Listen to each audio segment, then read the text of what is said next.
Mafia और बाहुबली पूर्व विधायक मुख्तार अंसारी के करीबियों पर यूपी के बांदा में भी पुलिस ने बड़ी कार्रवाई की शुरुआत कर दी। शुरुआती दौर में पुलिस ने मुख्तार अंसारी के बेहद करीबी 2 ठेकेदारों पर बुलडोजर चलाना शुरू किया। ये दोनों ठेकेदार न सिर्फ मुख्तार अंसारी की बेहद करीबी बताए गए, बल्कि इनके घर में छापेमारी में लाखों रुपए कैश और अवैध तौर पर इकट्ठे किए गए कारतूस भी बरामद हुए।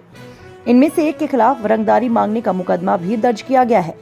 आज इन दोनों ठेकेदारों के अवैध निर्माणों पर पुलिस ने बुलडोजर चलाते हुए सीधे तौर पर मैसेज दिया है कि अपराधियों से सांठगांठ रखने वाले और उनके मददगारों की अब खैर नहीं है। बाबा के बुलडोजर को गरजते जिस मकान पर आप देख रहे हैं, यह बांदा नगर कोतवाली क्षेत्र के मोहल्ला खाईपार में स्थित पीडब्ल्यूडी ठेकेदार इफ्तिखार अहमद का है, जिसके मकान का अवैध निर्माण ध्वस्त किया जा रहा है। आपको बता दें, यह वही घर है जिसमें 2 साल पहले मुख्तार अंसारी के परिवार और उसके गुर्गों को पनाह दी गई थी। इनके घर में कल रात में पुलिस ने छापेमारी की थी और छापेमारी में इनके घर से लाइसेंसी डबल बैरल गन और लाइसेंस की शर्तों का उल्लंघन करते हुए सीमा से अधिक कारतूस बरामद हुए। इफ्तिखार अहमद पर मुख्तार अंसारी की जेल में रहने के दौरान उसे और उसके परिवारजनों को लॉजिस्टिक सपोर्ट, आवास और अन्य सहयोग दिए जाने का मामला है। अब एक दूसरे मकान जिस पर आप बाबा के बुलडोजर का कहर देख रहे हैं, यह मकान मुख्तार अंसारी की बेहद करीबी कहे जाने वाले ठेकेदार हाजी रफीक उस्मत का है। यह मकान निर्माणाधीन है और शहर कोतवाली क्षेत्र के ईदगाह रोड पर इस मकान का ध्वस्तीकरण करने की कार्रवाई की जा रही है। आइए दिखाते हैं पूरी खबर को विस्तार से अपने संवाददाता बांदा से गुल मोहम्मद के साथ। क्या मामला है? देखिए, अपराध के प्रति माननीय मुख्यमंत्री जी और शासन के जो जीरो टॉलरेंस की नीति है, उसके तहत माफियाओं के विरुद्ध कार्रवाई लगातार हो रही है।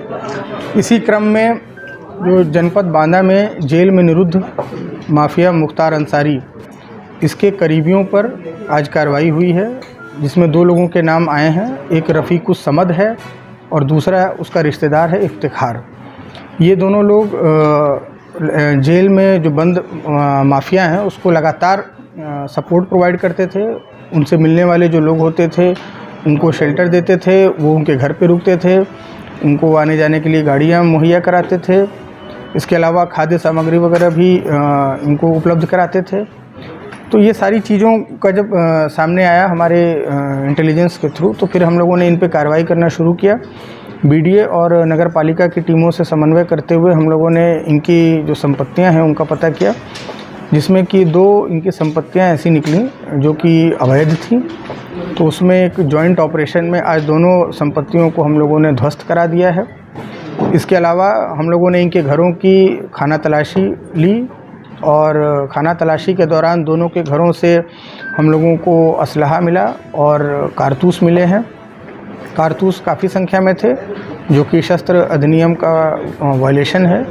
उसमें हम लोग सुसंगत धाराओं में शस्त्र अधिनियम के तहत कार्रवाई कर रहे हैं। उनके असलहों को, लाइसेंस को निरस्त कराने का हम लोग कार्रवाई कर रहे हैं। इसके अलावा रफ़ीक के घर में हम लोगों को 7 लाख रुपए कैश भी मिले थे, जिसके संबंध में हम लोग आयकर विभाग से पत्राचार कर रहे हैं, क्योंकि इस संबंध में वो कोई जवाब नहीं दे पाए कि ये कहाँ से पैसा आया था और किस प्रयोजन से इसका इस्तेमाल होना था।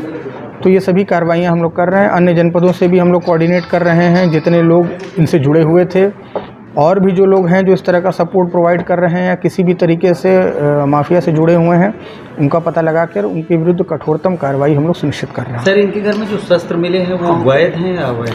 वो इनके पास वैध लाइसेंस है उसका, परंतु जिस तरीके से जो कारतूस थे, जितनी परमिसिबल लिमिट होती है कारतूसों को रखने की, उससे कहीं ज़्यादा इनके पास थे। तो उस कारण से इनके ऊपर कार्रवाई की जा रही है। जेल में किस प्रकार से मदद करते थे? देखिए, जो लोग उनसे मिलने आते थे वो यहाँ पर रुकते थे आके, उनके लगातार ये संपर्क में रहते थे, उनको गाड़ियाँ भी उपलब्ध कराते थे आने जाने के लिए। इसके अलावा ये पुराने समय से जो रफ़ीक समद है, ये जेल में ठेकेदारी का भी काम करता रहा था। तो इसी कारण से ये लोगों के संपर्क में आ गया था और जो माफिया है उससे इसकी काफ़ी करीबियाँ बढ़ गई थी। तो जब सारी चीज़ें इकट्ठा हो गई तो हम लोगों ने इसके विरुद्ध कार्रवाई करने का स्टार्ट किया।